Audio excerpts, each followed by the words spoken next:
Okay guys, meron tayong unboxing video for today. Buksan na po natin. So, ito yung dumating. Yan, naka-bubble plastic. Ano po siya? Bubble na plastic po siya, no? Siyempre, usually pagka po mga ganito kasi talaga galing siya ng overseas. So, check na po natin. Meron po siyang label actually, ano? Yung na pinakita po. Check natin siya. Yun, so ano ba ito? Ito lang yun mismo. Alright, so meron tayo ditong belt. Another belt. Pero ang nipis plastic lang. Okay, plastic type lang po siya na kung saan kala ko bakal, pero baka di ko na po nabasa description bago tayo nag-order. Pero matibay ba? Paano siya? Nakaano ba to? Nakakapit lang siya.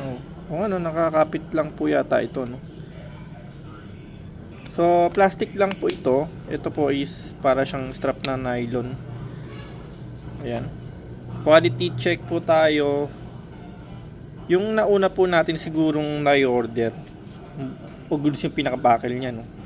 Pero ito po kasi parang plastic lang. Pero, yun nga ayun, no? Di ko alam kung gano'n siya kakapit kung gagamitin. Pero sa presyo syempre, hindi tayo na mag-expect, pero di ba? So anyway, ito po yung ating belt na may order sa Shopee.